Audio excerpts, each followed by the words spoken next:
இன்னைக்கு நம்ம பார்க்கக்கூடிய பதிவு என்னன்னு பார்த்தீங்கன்னா, இந்த 1, 5, 9 அப்படின்னு சொல்லக்கூடிய இந்த பாவங்கள்.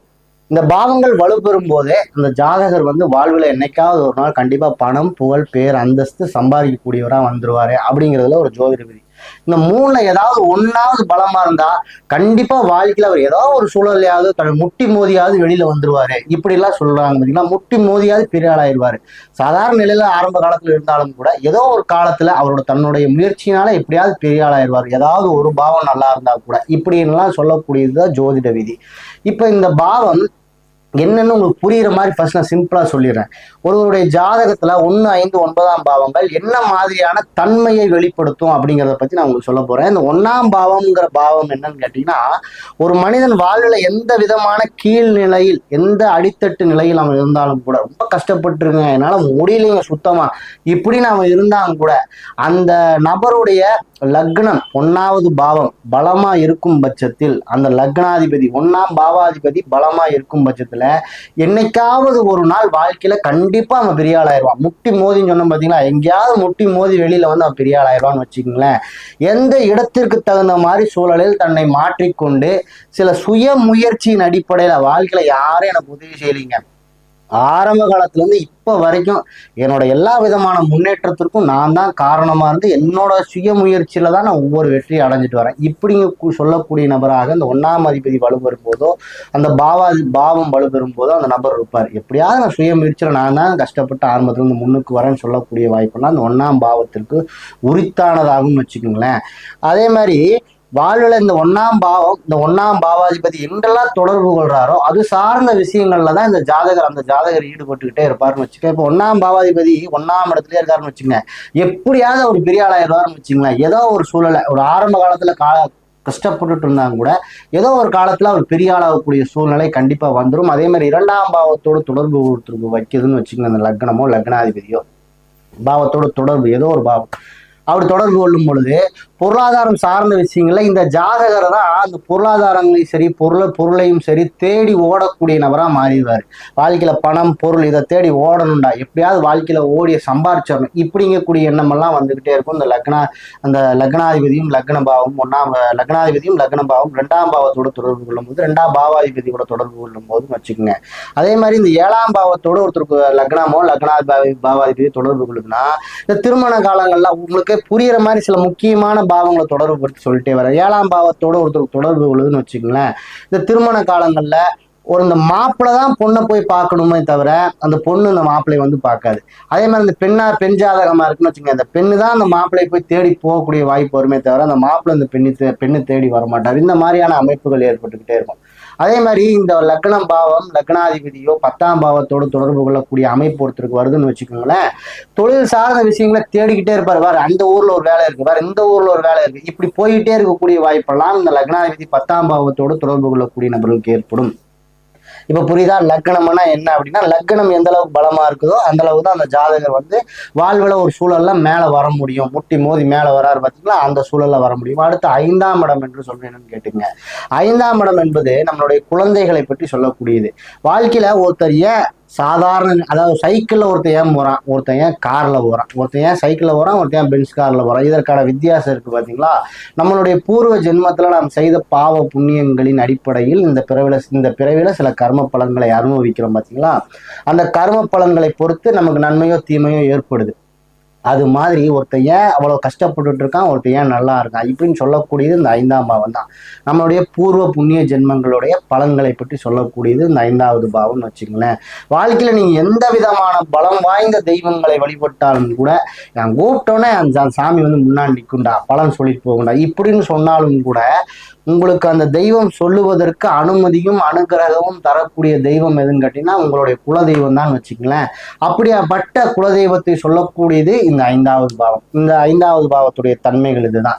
இப்ப 5வது பாவம் நல்லா இருக்கும் பட்சத்துல, இந்த 5ஆம் பாவாதிபதி நல்லா இருக்கும் பட்சத்துல பலமா வலுத்து இருக்கும்போது பாத்தீங்கன்னா இந்த குழந்தைகள் பாத்தீங்கன்னா அவங்க நல்ல பிரகாசமா எதிர்காலத்துல வரக்கூடிய நபர்களா மாறிடுவாங்க.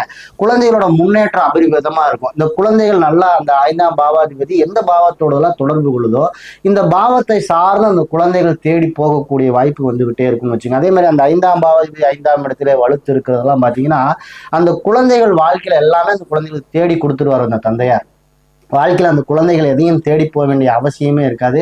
அந்த குழந்தைகளுக்கு வாழ்க்கையில் எல்லா விதமான நன்மைகளும் அந்த குழந்தைகள் தேடி வந்து கிடைக்கக்கூடிய வாய்ப்பு வந்துட்டே இருக்கும். குலதெய்வத்தோட அனுமதி அனுகிரகங்கள் நமக்கு வாழ்க்கையில் என்னைக்குமே இருந்துட்டே இருக்கும். இந்த 5ஆம் பாவம் வலுத்தோடு ஜாதகத்துல இருக்கும் பட்சத்துல. அடுத்து பாத்தீங்கன்னா 9ஆம் பாவம். இந்த 9ஆம் பாவம் சொல்லக்கூடியது பாத்தீங்கன்னா நம்ம பிற தெய்வங்களை வழிபடுறோம் பார்த்தீங்கன்னா, அந்த பிற தெய்வங்களின் மூலமாக கிடைக்கக்கூடிய நன்மைகளை பற்றி சொல்லக்கூடியது. நம்ம ஒரு கோயில் வழிபாடு ஒன்று எடுத்துக்கிறோம், ஒரு வேண்டுதல் வைக்கிறோம், இதை சார்ந்த விஷயங்கள் எல்லாம் பற்றி சொல்லக்கூடியது இந்த 9ஆம் பாவம்னு வச்சுக்கோங்க. நம் வாழ்ந்து கொண்டிருக்கக்கூடிய தெய்வமாகிய தந்தையாரை பற்றி சொல்லக்கூடியது இந்த 9ஆம் பாவம். மனிதன் வாழ்க்கையில எதை வேணா இழந்துடலாம், எந்த இது வேணா இழந்துடலாம், ஆனா உன் நம்பிக்கை இழந்துடாத, உன் தன்னம்பிக்கை இழந்துடாது, இப்படி எல்லாம் சொல்றாங்க பாத்தீங்களா.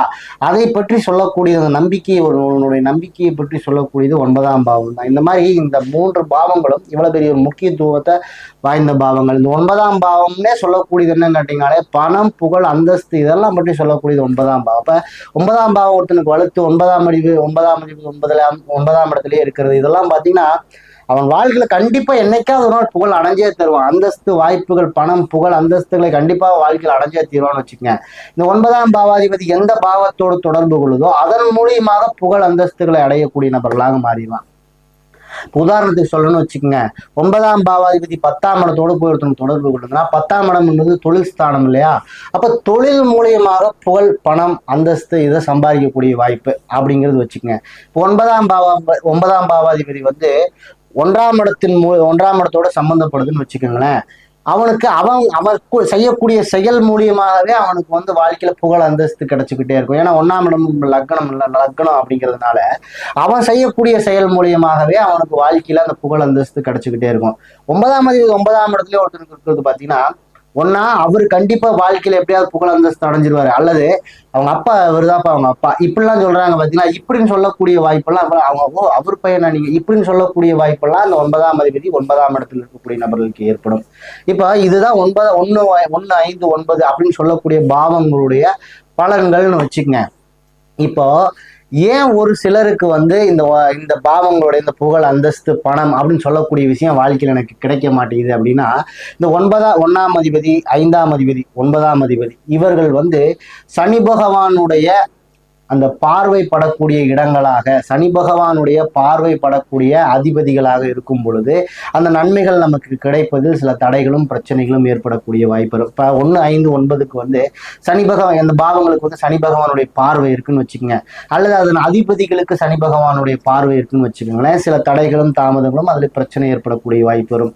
அதே செவ்வாய் பகவானுக்கு இந்த 1 5 9 பாவங்களுடைய தொடர்பு ஏற்படும் பொழுது, அல்லது 1 5 9 இடங்களை செவ்வாய் பகவான் பார்வையிடும் பொழுது, அந்த அதிபதிகளை செவ்வாய் பகவான் பார்வையிடும் பொழுதும் அதுல சில பிரச்சனைகளை சந்திக்கக்கூடிய வாய்ப்பு, அது அந்த புகழ் அந்தஸ்துகள் கிடைக்காமல் போவதற்கு தடை ஏற்படக்கூடிய வாய்ப்பெல்லாம் அந்த நபர்களுக்கு ஏற்படும் வச்சுக்கோங்க. அதே மாதிரி 6ஆம் அதிபதியோட தொடர்பு 1 5 9க்கு ஏற்படும் பொழுது, அந்த அதிபதிகளுக்கு ஏற்படும் பொழுதும் அதில் சில பிரச்சனைகளும் அது சார்ந்த விஷயங்கள்ல சில தடைகளையும் தாமதங்களையும் சந்திக்கக்கூடிய வாய்ப்பு அந்த ஜாதகருக்கு ஏற்படும். அதே மாதிரி 8ஆம் அதிபதி அவருடைய தொடர்பு 1 5 9க்கு ஏற்படும் பொழுதும் அந்த அதிபதிகளுக்கு ஏற்படும் போதும் அதில் சில தடை தோல்வி அவமானங்களை, ஒரு புகழை தேடி மிகப்பெரிய இடத்துல ஓடுவான், ஒரு அந்தஸ்தை தேடி ஒரு பணத்தை தேடி மிகப்பெரிய அளவில் போகும்போது அதுல சில பிரச்சனைகளை சந்திக்கக்கூடிய வாய்ப்பு, அதுல சில அவமானங்களை சந்திக்கக்கூடிய வாய்ப்பு அந்த 8ஆம் அதிபதி 1 5 9 தொடர்பு கொள்ளும் பொழுது, அந்த அதிபதிகளோடு தொடர்பு கொள்ளும் போது அந்த ஜாதகருக்கு ஏற்படக்கூடிய வாய்ப்பு வரும்னு வச்சுக்கலேன். 12ஆம் இடத்து அதிபதி இந்த 1 5 9 தொடர்பு கொள்ளும் பொழுது, அல்லது அந்த அதிபதிகளோடு தொடர்பு கொள்ளும் பொழுது என்ன நடக்கும் பார்த்தீங்களா, இப்போ பணத்தை தேடி ஓடும் பொழுது, இல்லை நான் மிகப்பெரிய அளவில் பணம் சம்பாதிக்கணும்னு ஓடும்போது அது சார்ந்து விரயங்களை செஞ்சுக்கிட்டே ஓடுவான். இதை செஞ்சு அது கிடைச்சிரும்டா, அது 100 ரூபா இப்போ ஒரு விஷயத்தை நம்ம செஞ்சா ஒரு 100 ரூபா நமக்கு கிடைக்கும் அப்படின்னா அதுக்காக 200 ரூபா செலவு பண்ணி அது 100 ரூபாய் அடையக்கூடாது, தப்பு இல்லையாது. அந்த மாதிரி சில விரயங்களை சந்திக்கக்கூடிய வாய்ப்பு, அது சார்ந்த விரயங்களை புகழ அடைவதற்காக ஏகப்பட்ட பணத்தை இந்த வகை செலவு பண்றது, இப்படிங்கக்கூடிய வாய்ப்பெல்லாம் இந்த 12ஆம் இடத்து அதிபதி 12ஆம் இடத்தோடு தொடர்பு கொள்ளும் போது இதெல்லாம் ஏற்படும் போது அந்த நபர்களுக்கு அது, அந்த ஜாதகருக்கு அது பிரச்சனை தரும்னு வச்சுக்கோங்களேன். அதே மாதிரி இந்த ராகு கேது பகவானுடைய ராகுவுடன் வந்து பார்த்தீங்கன்னா 1, 5, 9ஆம் அதிபதிகள் சேர்ந்து இருப்பது, 1, 5, 9 இடத்திற்கு வந்து ராகு பகவான் தொடர்பு கொள்ளும் பொழுது, அல்லது 1, 5 இடத்திற்கு கேது பகவான் தொடர்பு கொள்ளும் பொழுது, அந்த அதிபதிகளோட கேது பகவான் தொடரும் பொழுது, அல்லது அந்த அதிபதிகள் பார்த்தீங்கன்னா ராகு கேதுவோட நட்சத்திரத்துல போய் நிற்கும் போதெல்லாம் பார்த்தீங்கன்னா அந்த ஜாதகருக்கு அது சார்ந்த விஷயங்கள்ல சில பிரச்சனைகள், அந்த புகழ் அந்தஸ்து கௌரவம், இது பணம் காசு இது சம்பாதிக்கிறதுலாம் சில பிரச்சனைகளையும் தடைகளையும் சந்திக்கக்கூடிய வாய்ப்பெல்லாம் இந்த அந்த ஜாதகர் அனுபவிக்கக்கூடியவராக வருவார். அதுதான் அதனாலதான் ஒரு சிலருக்கு அந்த மாதிரி 1, 5, 9ஆம் பாவங்கள் வலுத்து இருந்தும் கூட சில இந்த மாதிரியான மைனஸ்கள் இருக்கும் பொழுது அந்த விஷயங்கள் கிடைக்காமல் போவதற்கான வாய்ப்புன்னு வச்சுக்கோங்களேன். இதெல்லாம் ஒருவருடைய சுய ஜாதகம் கிடைக்கும் பட்சத்துல லக்னத்தின் அடிப்படையில எடுத்து பலன் சொல்லும் பொழுது அது ஏன் அந்த மாதிரியான விஷயங்கள் அவருக்கு நடக்க மாட்டேங்குது. இப்போ ஒரு நல்ல திசை காலமா இருக்கும், ஒரு 5ஆம் அதிபதி திசை காலமா இருக்கும், 9ஆம் அதிபதி திசை காலமா இருக்கும், லக்னாதிபதி திசை காலமா இருக்கும், இருந்தும் கூட அவர் அந்த காலத்துல அந்த நன்மையை அடைய முடியாம இருக்கும். ஒரு ராகுவோட நட்சத்திரத்தில் நின்று, கேதுவோட நட்சத்திரத்தில் நின்று, 8ஆம் அதிபதி 6ஆம் அதிபதி நட்சத்திரத்தில் நின்று, சனி பகவானுடைய பார்வையில் அந்த திசை காலங்கள் இருந்து இப்படிலாம் இருந்து அந்த திசை காலங்கள் நடக்கும்பொழுது அது நன்மை தராமல் போவதற்கான காரணம் இதுதான். நான் சொல்லக்கூடிய பலன்லாம் அந்த பாவகத்தோடைய அந்த கிரகங்களுடைய காரகத்துவத்தை எடுத்து சில பலன்களாக நான் உங்களுக்கு சொல்றேன். இதை வந்து நம்ம ஒருவருடைய சுய ஜாதகம் கிடைக்கும் பட்சத்துல அவருடைய லக்னத்தின் அடிப்படையில அவருடைய கிரகங்களின் அடிப்படையில எடுத்து பலன் சொல்லும் பொழுது இன்னும் துல்லியமான பலன்களை நம்மளால சொல்ல முடியும். நான் சொல்லக்கூடிய விஷயம்லாம் உங்களுக்கு பிடிச்சிருந்துச்சுன்னா என் சேனல் ஒரு லைக் பண்ணுங்க, கமெண்ட் பண்ணுங்க, ஷேர் பண்ணுங்க, ஒரு சப்ஸ்கிரைப் பண்ணுங்க. அடுத்தடுத்த பதிவுகள் உங்களுக்கு கிடைப்பதற்கு எனக்கு அது உதவியா இருக்கும். நன்றி.